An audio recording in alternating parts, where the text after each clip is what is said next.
Thank you, everybody, for coming to the Aaron Torres podcast YouTube page. I do have one quick favor before we get to the video that you came here for, and that is very simply this. You see that little red subscribe button below this video? Go ahead, smash that subscribe button. It really does help me. It really does help this channel grow and my audience grow. So go ahead and hit that red subscribe button. And now, here is the video that you came here for. Let's switch gears very quickly to Georgia, because I do think Georgia is an interesting story in all of this in their own right. And because of the Nick Saban COVID stuff, I didn't really talk about this on Thursday's show. But I think of the teams that we have seen, I think there is no doubt in my mind that there is a clear-cut top three that is miles ahead of everybody else. That is Clemson, that is Alabama, and that is Georgia. Now, maybe you want to throw in Notre Dame. I have not been overwhelmed by Notre Dame early. I think they're a good team. I think they're a solid team. I don't think they can compete even with Georgia, let alone Alabama or Clemson.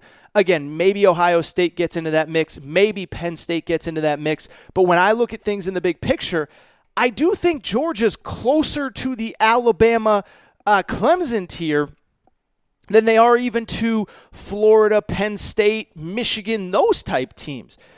And I think they're really good. And I think it's just unfortunate that this happened to be the year that they got Alabama in the regular season. But it's kind of the same old story with Georgia. I feel like I've done this rant on this show 4, 5, 6 times over the last couple years because it's the same story. The defense is great. The run game is great. The kicking game is great. Their skill position wide receivers are phenomenal. Tight end, phenomenal. They just don't have the guy at quarterback. And I will say in Kirby Smart's defense, I'm not going to sit up here and crush Kirby Smart because I think he realized that was an issue.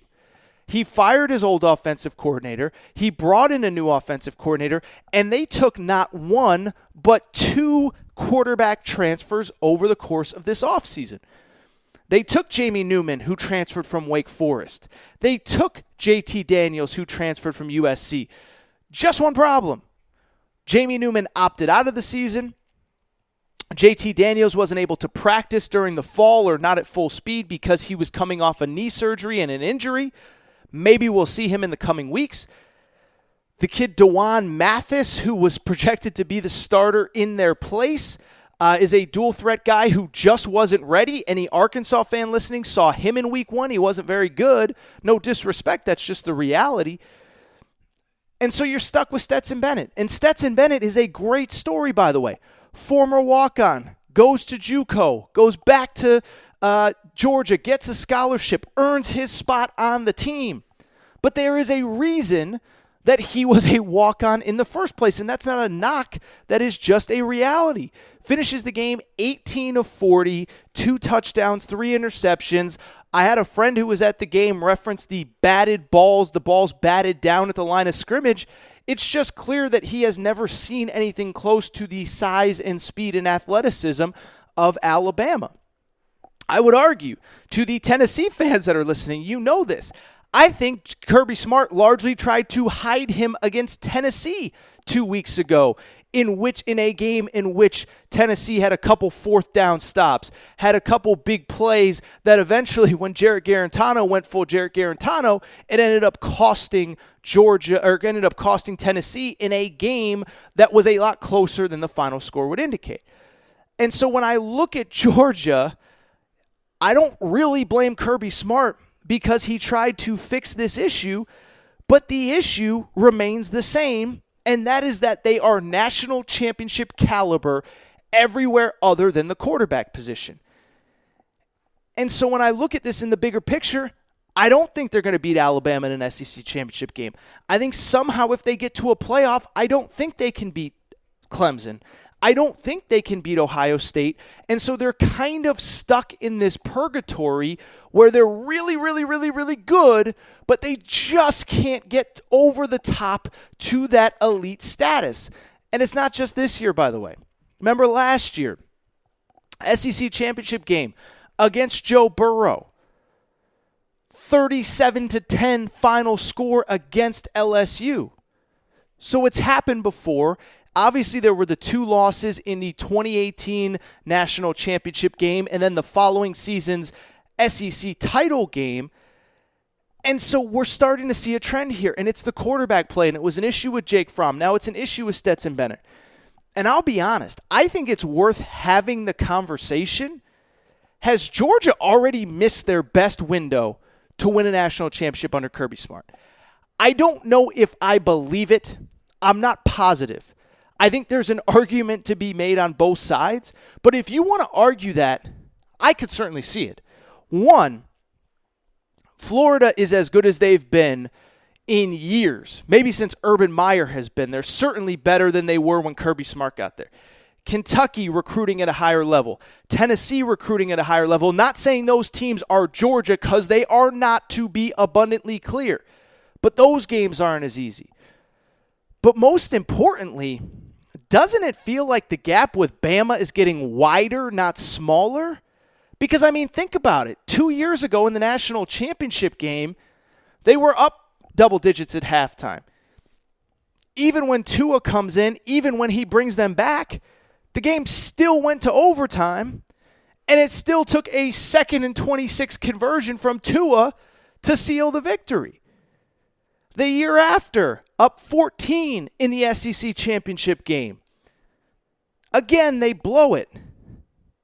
And so you're coming off those 2 games where you're right in the mix to what has happened the last 2 years against Joe Burrow, which I just mentioned, and then last night, Saturday night, against Alabama. And I think the gap is widening here, people, because think about it. Say what you want about Nick Saban. I mean, I don't know what you could say that's bad. The guy is a living legend. But Nick Saban has jumped 2 feet in to this offensive revolutionary football that really started when Lane Kiffin got there as his offensive coordinator 4, 5, 6 years ago. I mean, you look at Alabama, they don't even look like the same team, they don't look like Alabama used to look. It used to be Mark Ingram and Trent Richardson and run the ball, and your quarterback never throws the ball more than 10 yards to a tight end. Now you got potentially 2 first-round wide receivers this year after having 2 wide receivers last year go in the first round. Alabama has jumped full speed ahead. Alabama has realized you can't win every game 20-17 in 2020, not only in college football, but even in the SEC. You don't have to be Oklahoma. You can play some defense, but you got to be able to score too. And so Alabama has moved things along. Alabama has moved the goalpost back. LSU last year, as I said, same deal. Was supposed to be a competitive game. Never forget, Georgia came into the SEC championship game last year 11-1.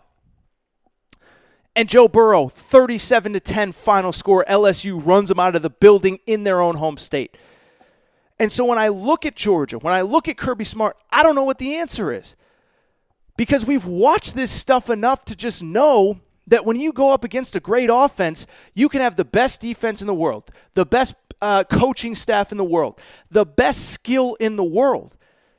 But great offensive players make plays, and there's nothing you can do about it. I keep mentioning last year with Joe Burrow, and I can't help but think to the night that LSU played at Alabama and beat Bama. And Nick Saban went to the podium. They gave up 46 points, and I'm sitting there thinking, well, Nick Saban's going to go ballistic. And he just kind of sat there and kind of ran his hands through his hair, and he just said, look, they're a really talented team. We did everything right. We had guys in the right position. We as a coaching staff did the best that we could. They just got a lot of guys that can make plays. And I think that's the problem that Georgia's running into. You can do what Georgia did when you play Bo Nix and when you play Jarrett Garantano. You can't do it against Alabama and all the talent that they have. At some point, like I said with Bama a minute ago, you just got to be able to go score for score with people. You just got to be able to do what Bama did 2 weeks ago against Ole Miss. And Georgia, year 5 under Kirby Smart, they still can't do that. And so look, again, this isn't all his fault. He brought in 2 transfer quarterbacks, and neither of them can play right now. I understand not all of this is Kirby Smart's fault. But at a certain point, I do think he kind of has to wrap his head around and commit to really opening things up if he wants to win on the national scale. because Alabama is not going back to 3 yards in a cloud of dust. Ohio State under Ryan Day certainly is not going back to that, and they got dudes on defense as well. Clemson, we know where Clemson's at, and if you've seen their backup quarterback, he might have a bigger arm than Trevor Lawrence. Now, I'm not saying he's Trevor Lawrence, but that offense ain't going to slow down when Trevor Lawrence leaves a year from now. And so Georgia wants to be defined by winning national championships. They want to be defined by how they compete with the elite of the elite of the elite of the elite. And I think the gap between the elite of the elite of the elite, which is Bama, Clemson, Ohio State, I think the gap with Georgia is widening, not shrinking. And it stinks because they're a really good program, but I just don't know what the answer is. All right.